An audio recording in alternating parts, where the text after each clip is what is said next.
the journey, journey. You know it's the journey for me. You know it's the journey, journey. You know it's the, whoa. You know it's the journey, journey. You know it's the journey for me, for me, for me, for me, for me. Yeah, yeah, yeah.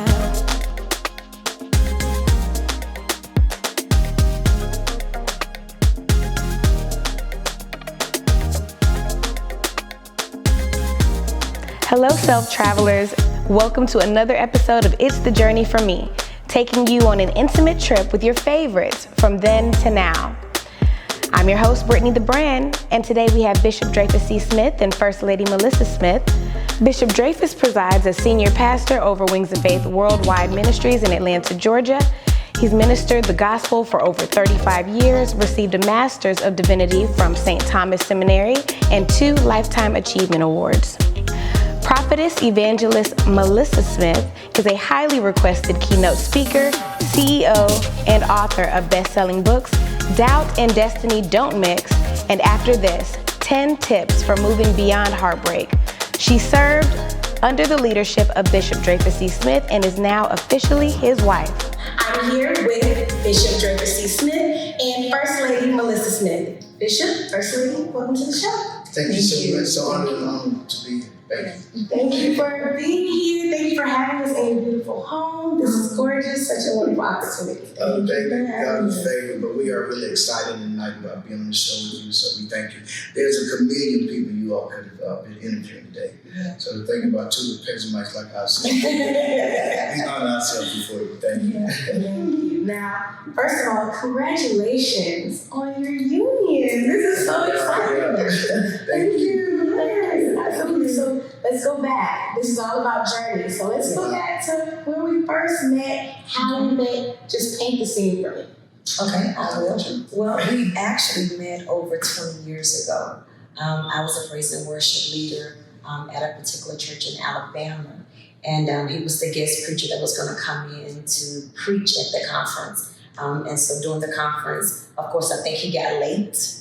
And so the church had to keep singing another song. Because I'm coming from out of town, I ran into traffic. Yes, he ran into traffic, but he was late. And so we sang another song waiting for him to get there. And of course, when he showed up, that was my first time ever seeing him, hearing him. I had heard great things about the man of God, but had never met him. And so that was initially the first time we met. And that night, the service just went pandemonious. And he began to minister to me. He called an altar call, and he began to minister to me that night. But he didn't know what he had ministered to me. That was my first time on a 21-day consecration. And I had been praying, trying to get instructions from God. Was I going to go in ministry? What purpose, which way I was going to go? And so I was seeking God for answers. And little did he know, the night that he ministered to me was the night God used him to give me my answers. Yeah, and it was really incredible because preaching is what I do. That's what I love doing. That's my calling. That's my mandate, preaching and singing. Every now and then I will journey out into prophetic waters. And whenever I say something prophetic, the hand of God is on me so much that normally people have to almost tell me what I said because he takes me to that place. And so you're talking about 20 years ago. And I get to the end. I'm ministering on ministry. I'm laying hands on people as I walk, and I get to her. And it was the strangest thing. I asked her, I said, "Are you in ministry?" And she said, "No."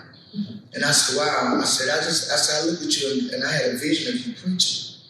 And I whispered something to her. I said, "I don't know if this is going to be, if this prophecy is going to be too much for you." I said, "But here it is." I said, "I feel like God that there's a calling on your life. There's a mandate for ministry."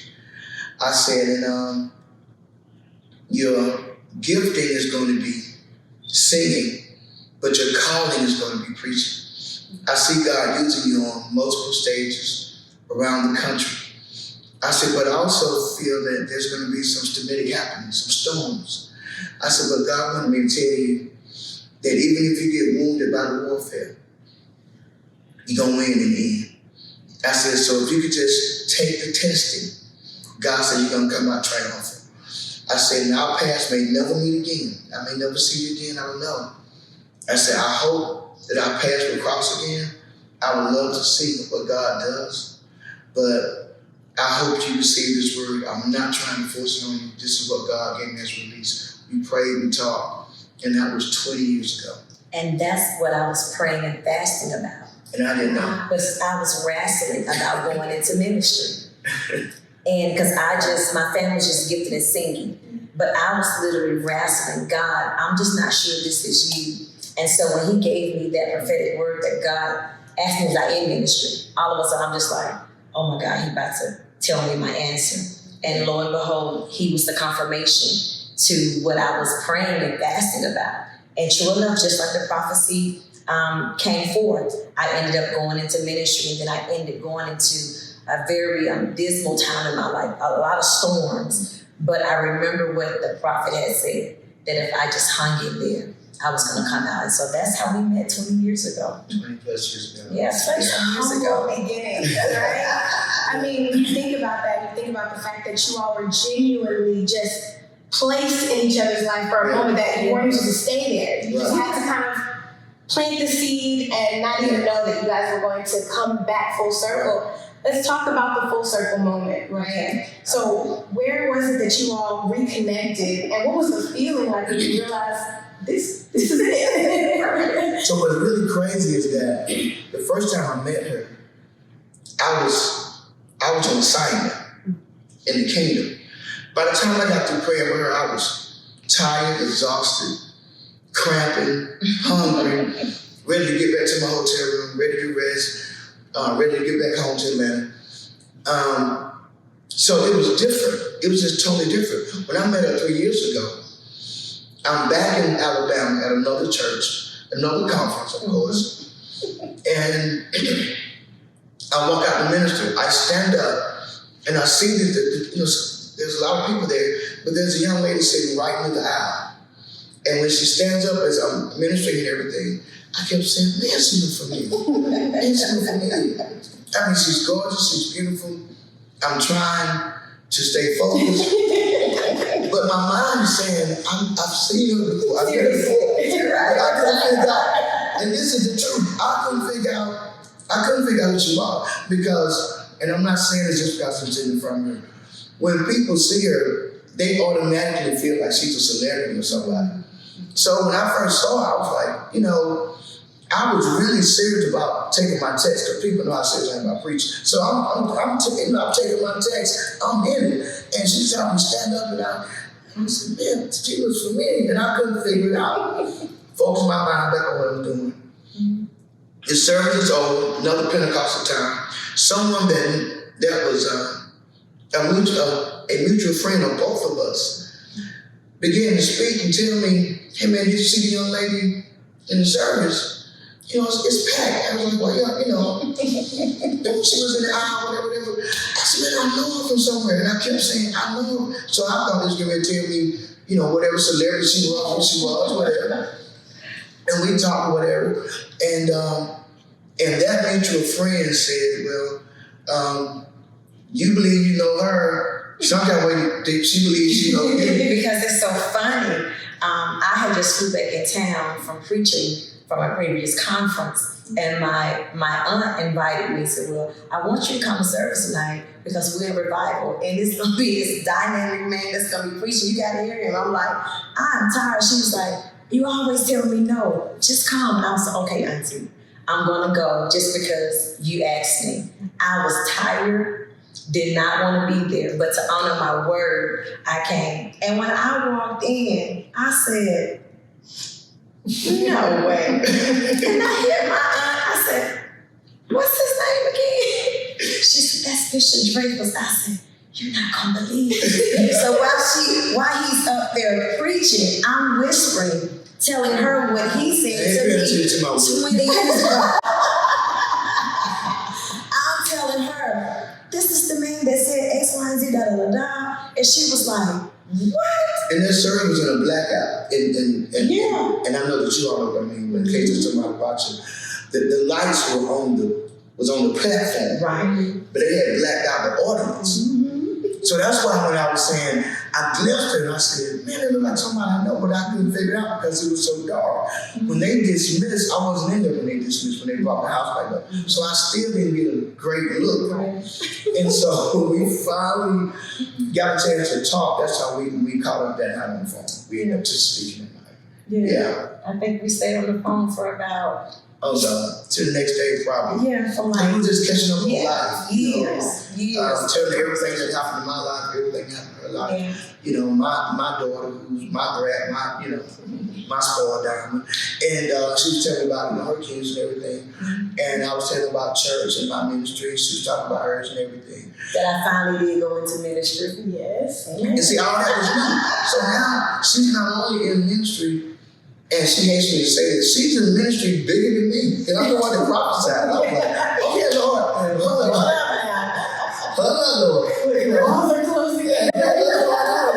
So she began to tell me all the different things she was doing, and she sent me things on the phone about books and everything. And I was just like, and then it was scary. Because it was like, Lord, I spoke this futuristic word, and it came to pass just like you said. And then that just really humbled me and had me in tears, like, wow. Because it was nothing but God.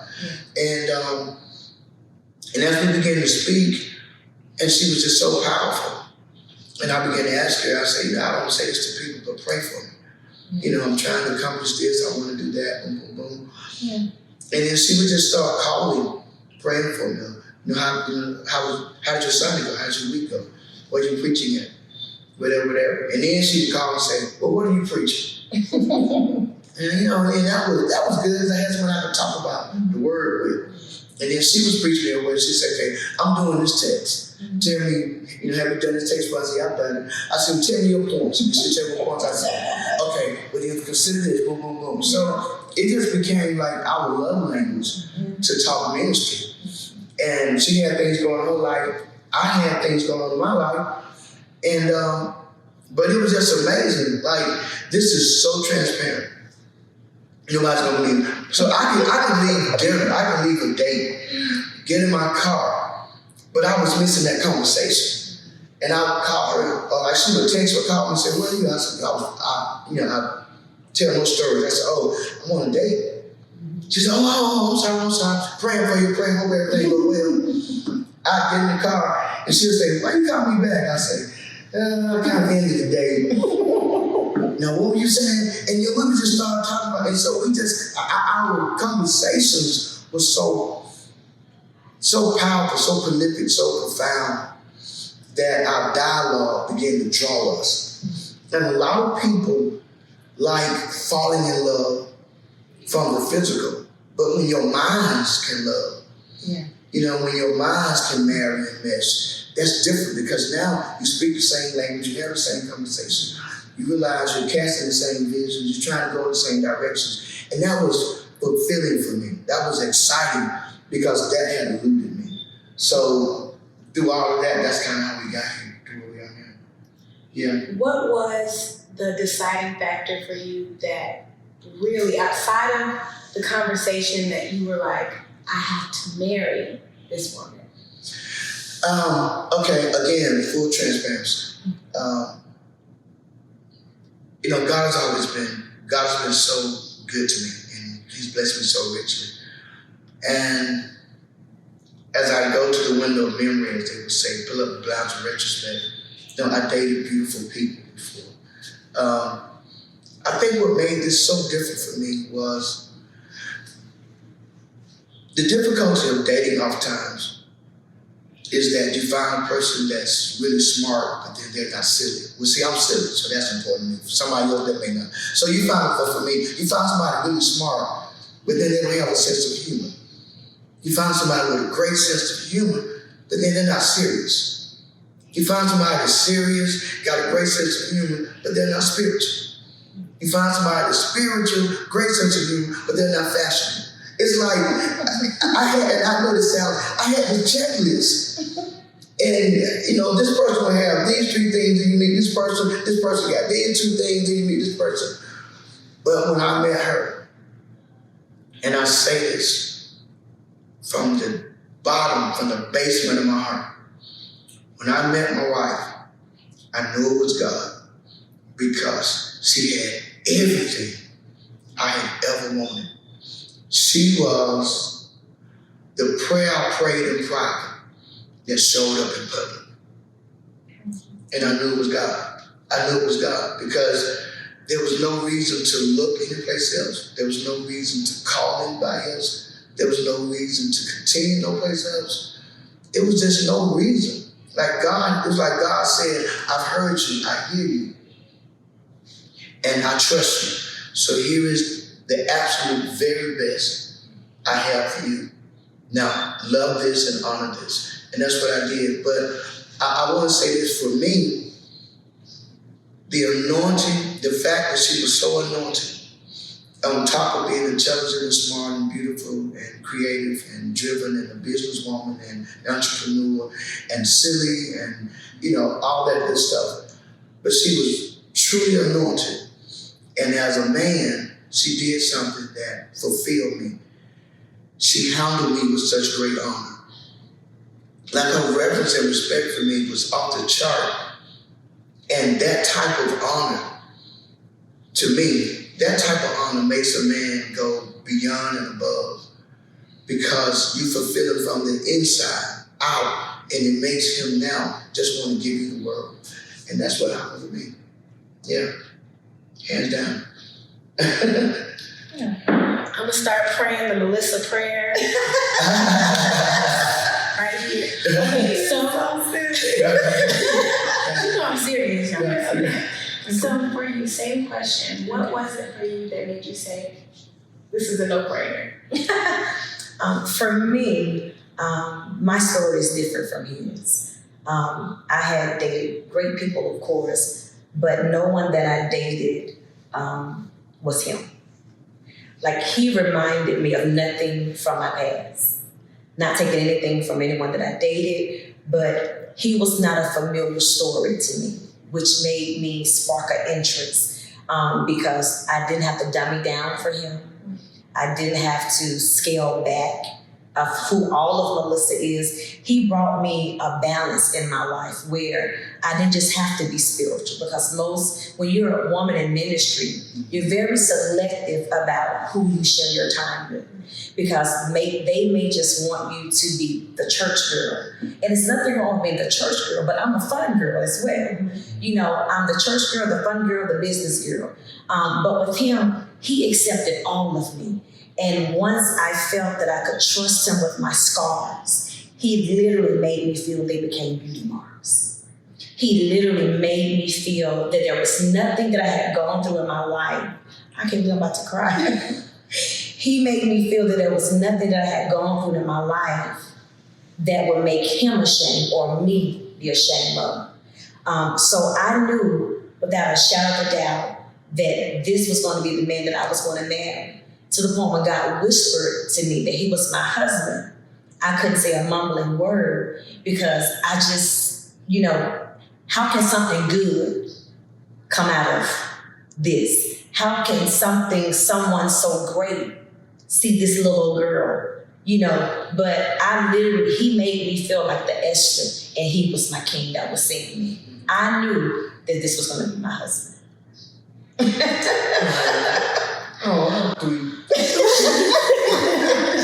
Took the words right out of my mouth. But when you can meet someone and they can accept your scars, your flaws, and your beauty, and you don't have to mask any of it, that's a keeper.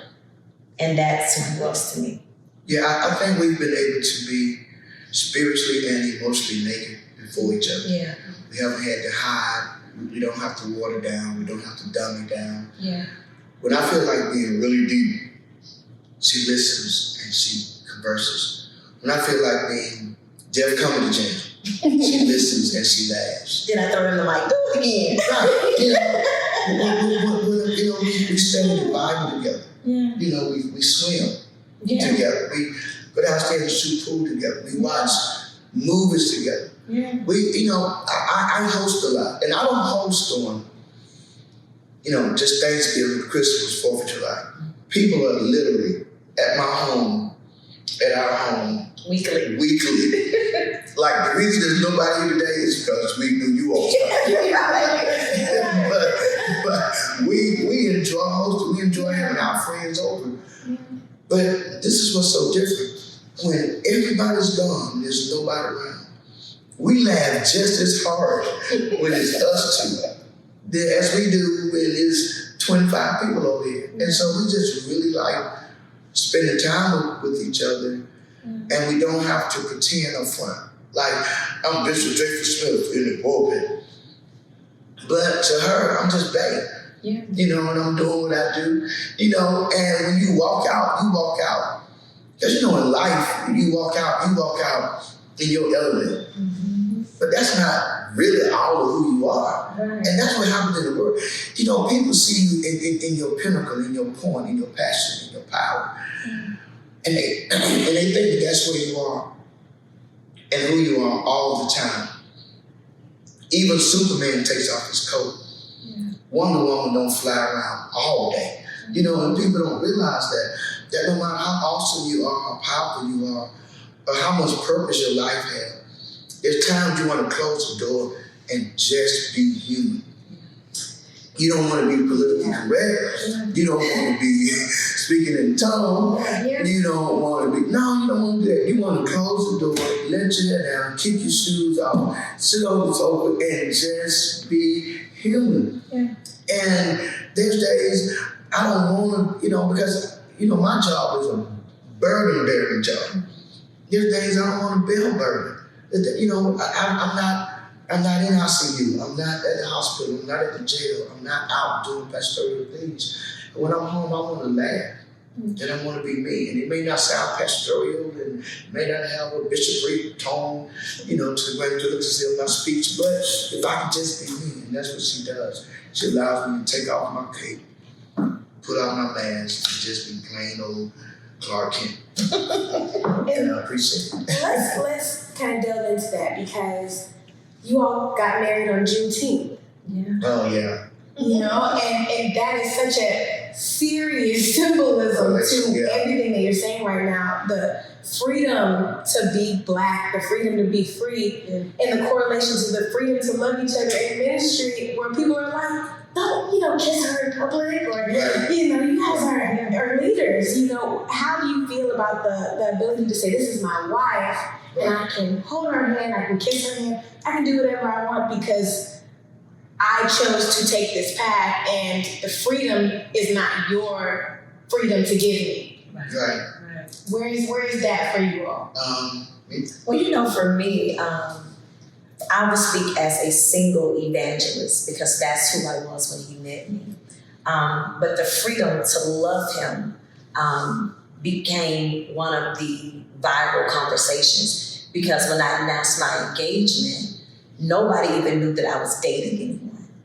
Because as an evangelist, you learn how to move in silence. You learn how to keep it balanced. You learn how to let them see what I only need them to see. Because number one, when you're trusting God on this type of level, you don't want anyone to come in and contaminate it. You don't want the hearsay, you don't want all of that. And then for the lane that I was in, I value the treasure that God has given me.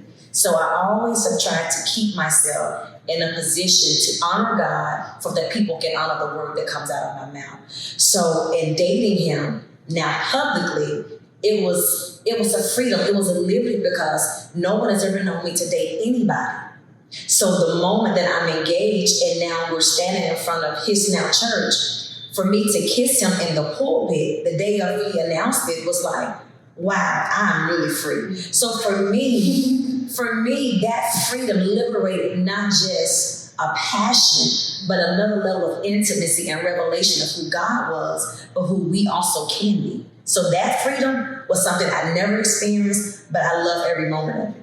Did I answer that? You absolutely. Okay. Yeah. So the freedom to love, it was a beautiful thing, and it still is, because I've been used to just being in a box because of the ministry that I was in. But now being out of the box, it's beautiful. Yeah. Most people now are trying to make relationships work with people that, to be honest, they ain't all that excited about being with. Right. It's like, because what happens a lot of times, we end up dating Mr. Right Now and Miss Right Now. And you can have Miss Right Now, she not be Miss Right.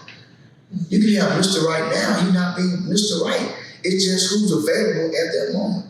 But I think, one, you gotta have chemistry. I think, two, you gotta have what? Common ground. You gotta have things that you like, things that you share in common. I'm a sports fanatic. She know I'm gonna watch Sports Center all day. I'm gonna watch all the games. Everybody know me. I'm gonna watch my games. I can watch 2 or 3 basketball games back to back. In a couple of weeks, it's gonna be college. I finished my summer, so I fired my grill. By the time the game come on at 1 o'clock, my meeting's done. I'm in my theater. I got my Bible, my notes for Sunday. On commercial breaks, I look over, see what I studied. I look back. I gotta watch Georgia. I gotta watch Alabama. I gotta watch Clemson. I gotta watch my guys. I gotta watch Golden State. I gotta watch the Lakers. I gotta watch my guys. And she sits there with me while I'm binge watching all this stuff. But you gotta have stuff you do in common. You gotta have chemistry. You gotta have things you do in common. You know, and I think that you have to have meaningful conversations. You got to be able to dialogue about difficult subjects that you may not normally want to talk about. And when you see that you have issues or situations, you got to be willing to confront them so you can, because there's some things you can't change until you confront them. And I would say this, so many people have a prayer. They have this image, this perception, this trajectory in their prayer. And if you listen to what it is they're praying for, you be like, oh, you got it, girl. Oh, you own it, man. But then when you look at who they date, usually their prayer don't match their partner. Like they'll say, well, I want somebody to love the Lord, don't fight for Jesus, filled with the Holy Ghost. And then they'll date somebody who in the world. You're like, well, that's not your prayer. You know, I got God sister that says, oh, I want a man that's a visionary. I want a man that's a visionary, gonna take care of me, gonna catch a vision, we're gonna have business, we're gonna be a power couple. And then they'll date somebody with no car, no job, no skill set, no, okay, well, that's not your visionary. That's not who's gonna take care of you. That's not who, and so a lot of times our prayer don't pair up with our partners. And it's because we get tired of waiting. And we find ourselves settling. And when we settle, and then when there's a crash, then we want to ask God, God, what am I doing wrong? And God is saying, well, it's because you keep grabbing,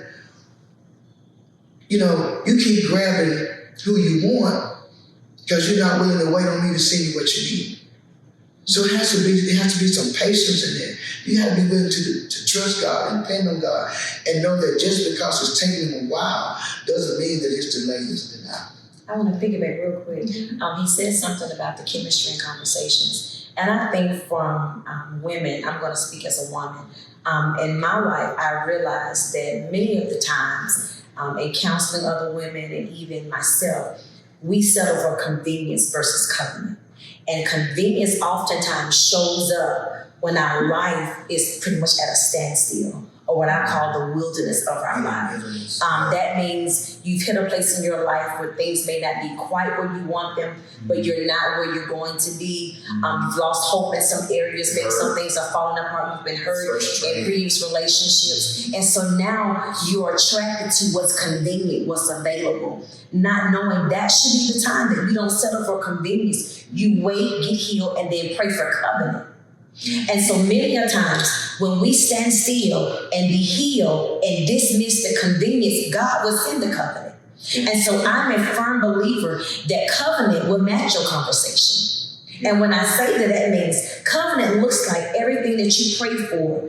But watch this. He turns around and put the super on the natural. Yes, my prayer was that God, I want a godly man. But I didn't know he was going to be wrapped up in all of this. So God answered my prayer. But watch this. He did answer my prayer because he gave me not just what I wanted, but he gave me what I needed. So I believe your convenience, recognize it, don't settle in the time of convenience. Pray for covenant, and then let your conversation match it. And what I think, real quick, I think a lot of times while we're wounded, we're weak. And we end up reaching for people to medicate what's missing. Yeah.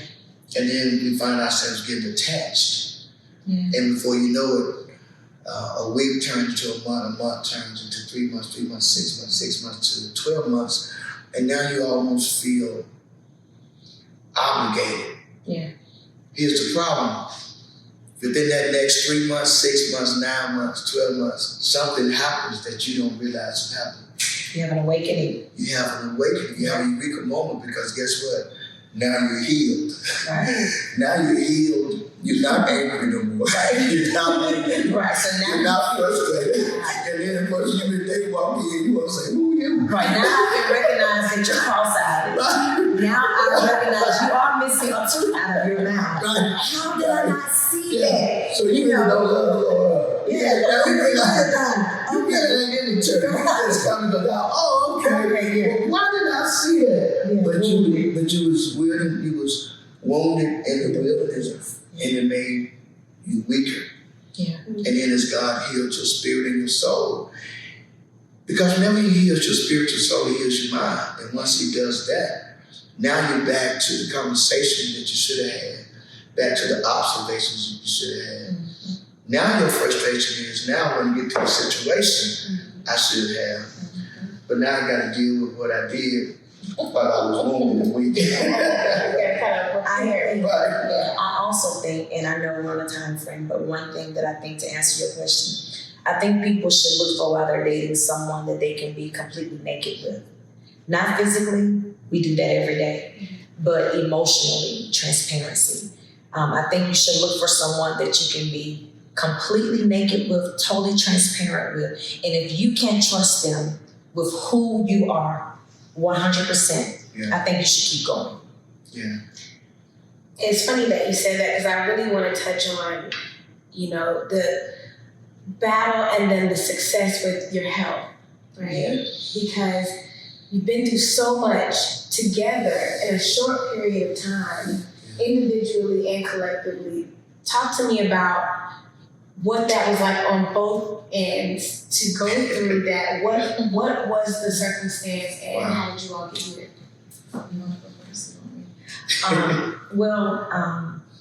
I was diagnosed with cancer. And on the flip side of that, I was diagnosed with chronic Graves' disease. And normally when you hear the word cancer, all the red flags go up and people's like, oh my God. But I had a double win because I was not only fighting for my life and taking chemo and all of this other stuff. On the flip side of that, the doctors and I was fighting this thing called Graves' disease that you don't hear about. And I never, the first time I had to have chemo, and the doctors didn't really do everything they should have done. And I told him, I said, if this is what taking chemo is going to be, I'm done. Just go ahead, I'm done, I'm not doing it, I'm not going back. Because the struggle, the pain, the sickness cost me so much. There were days where literally to touch my skin, I would just break out and cry. Because the Graves' disease is an autoimmune deficiency disease. And so it makes every muscle in your body contract. All the nerves in your body go haywire.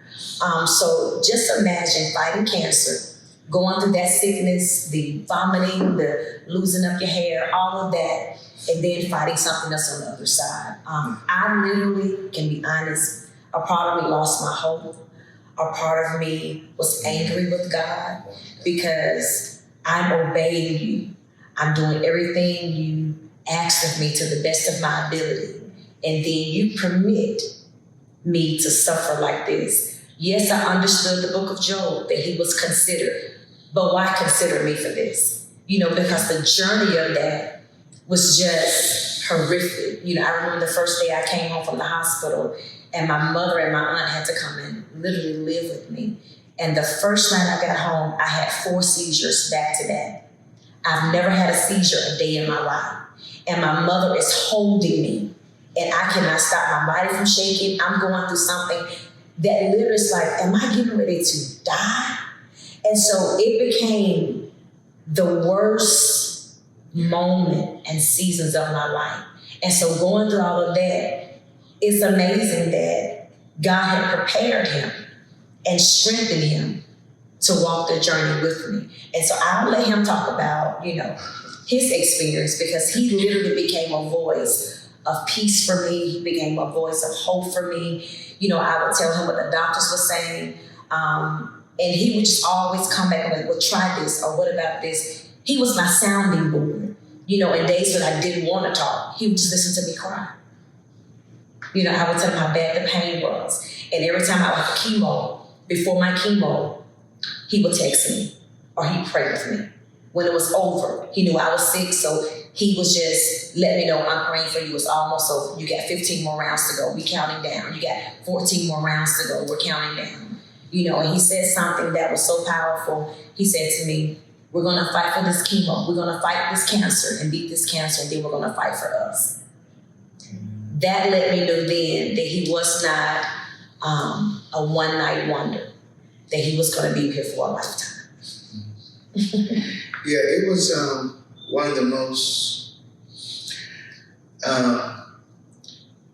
it was a horrific happening that permeated and proliferated every day. That made me wonder, how long was this journey going to be on this level? So we get the news about the cancer, and she has to deal with all the things that happen when you have cancer. And she's losing hope, and she's wanting to give up, and she's wanting to die because the pain is so excruciating. And at her worst day, and I'm not in the medical field, I made her retract everything that they did that day.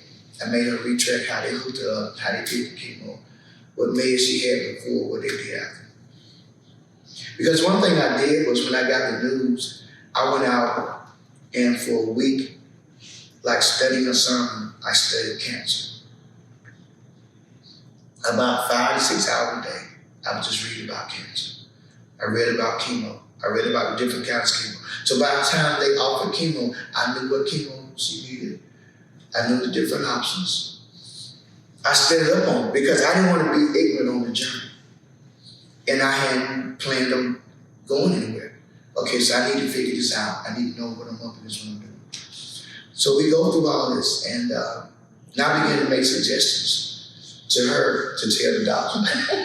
And then the doctor would say, so we got 2 doctors.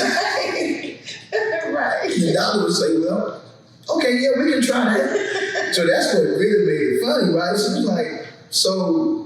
The oncologist versus the bishop. Right. The bishop said, and the doctor said, oh my God, yeah, I didn't think about that. We should have done whatever. And then she was like, how do you know this? I'm just smart like I've been reading up on this for a week. I just happened to see a little part of it. Right. So we went through that. But believe it or not, that was, when you hear the C word, that's what everybody shakes and shivers over. Once we beat that and got past the chemo, really the part that's been really the part that drained us the most have been the grave disease. Yeah. The grave disease has been worse than the cancer. Because with the grave disease, there was a season where she couldn't. Yeah, I couldn't cut my food. Couldn't cut her food. So even in public, he would cut my food up for me. And like, she was like really like embarrassed by this. And I said, I tell you what, so we going to dinner today. And she's like, I don't want to be out, because she's just been through chemo. She's, dealing with the hair, dealing with weight loss, all this kind of stuff. So now she's not feeling good about her. So now that's not what we're going to do. So what color you want to wear? You want to put on black, or you want to put on red? You want to put on blue, you want to put on brown? You want to put on jeans, you want to put on whatever? Because you're getting out of the house, and we're going to live. So then she would get dressed up, and then she would look amazing, and then we would go to all these 5-star restaurants. And then she would have to go in, and she would get hurt up, because after you do chemo, you can't use silverware. Yeah, I was have to be plastic, right? And I would have already checked to know, okay, call ahead of time. Well, they know they're going to bring plastic. So she's at the table, she got plasticware, and her head is down, and she orders her steak, or she orders her lobster, or she orders whatever. Because it didn't take away her appetite. And it didn't take away what she wanted on the menu. It wasn't like, you know, I would thought, Speak to the story. what I'm saying, because you were so sick, I thought you were going to be like, I just want some soup and a salad. You did what you said. You said, I want the 2 lobster tails, the T-bone. I want these shrimp over here. I want the dolphin. You did all this stuff. But anyway, so you got Philip, we got everybody go to platter. Everybody go to platter. The platter comes, and she's looking, and you know, I done blessed the food, and she's looking, and it dawned on me that she with her hand that maybe it's gonna be whatever.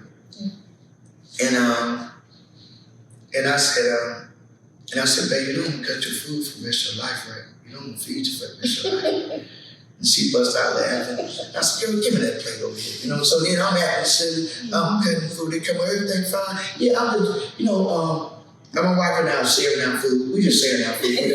Now, we're not married now. I'm just trying. So now she's laughing and bubbling. And she said, that's good, babe. I said, no, I'm cutting it up just like this girl. I'm cutting up the thing little lobster. I put it over there. She tearing up like, babe, you got it? And so we would do that. So then she was like, oh, I can't believe you did that, whatever, boom. So the next day I said, okay, now we're going to lunch the next day. Now we're going to dinner. Now we're going to whatever. So finally she got it, she got her confidence back. She'll walk in and say, I'm going to need a plaster for it. And she wouldn't say, I'm going to need whatever. She said, oh, my baby's going to cut it up for me. And then we did that 1 month, 2 months, 3 months, but people didn't know. And then one day she was like, babe, I'm okay.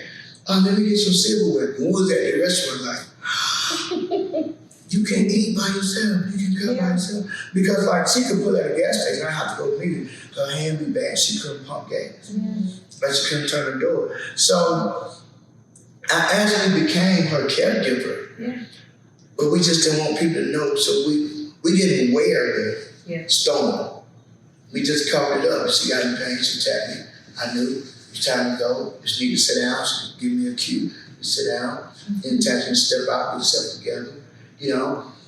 And we'd have her meds. I would have different things. So we just made it work.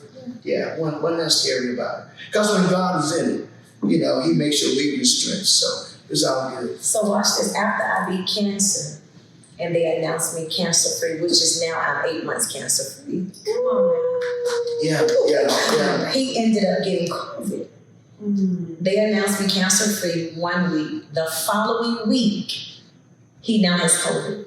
And whereas I'm supposed to stay away from people because of my immune system, I couldn't be around anybody because I'm just coming off of chemo. He gets COVID, and then guess who's over taking care of him? And this is crazy. Me. This is crazy. Because watch this. Because I'm taking care of her through the cancer. I'm taking care of her through the chemo. I'm taking care of her through the Graves' disease. So I'm convinced, Lord, this is our lot. It's for me to always take care of her. So I'm the knight in shining home, taking care of the damsel. I'm taking care of my dad because, you know, my father's, you know, I'm a caregiver for him. He's in that hospital. I get him home. He's dealing with COVID. And then they tell me that I had COVID, or that he had COVID and I had caught it because we had sent him to a rehab center for like a week, and they had an outbreak on the day he was supposed to come home. And we didn't realize that. So anyway, so now I'm here, and now I got COVID. Okay, but it's no big deal, just a little cough, I'm all right. And then I get full-blown COVID to the point that I should have been in the hospital on a ventilator. But I refuse to go because I'm here with my dad.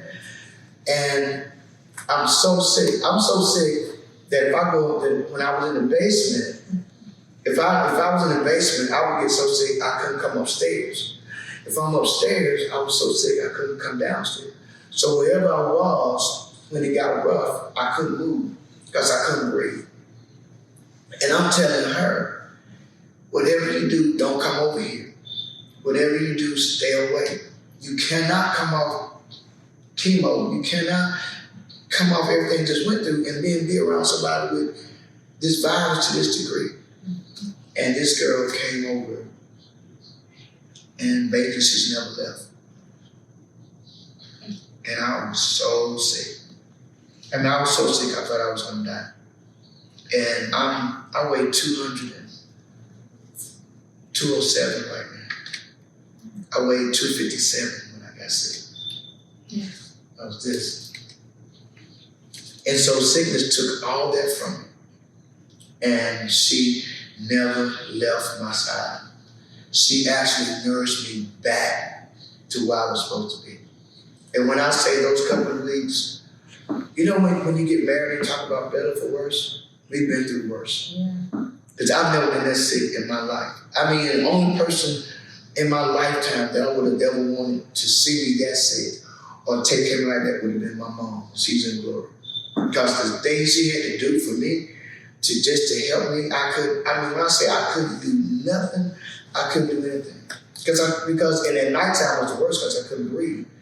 And she said, I'm not leaving you. You didn't leave me, I'm not leaving you. And she stayed with me, cooked for me, took care of me, until my fever broke, until the virus broke.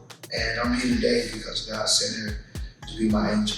A special thanks to our partner, Sheen Magazine. Shout out to our sponsor, Some More Juice, as well as our videographers, OJ Diddy ENT and In Busy Studios. Once again, I'm your host, BritniTheBrand. Make sure you follow me at BritniTheBrand on Instagram, BritniTheBrand. And as always, explore safe, travelers. See you next time.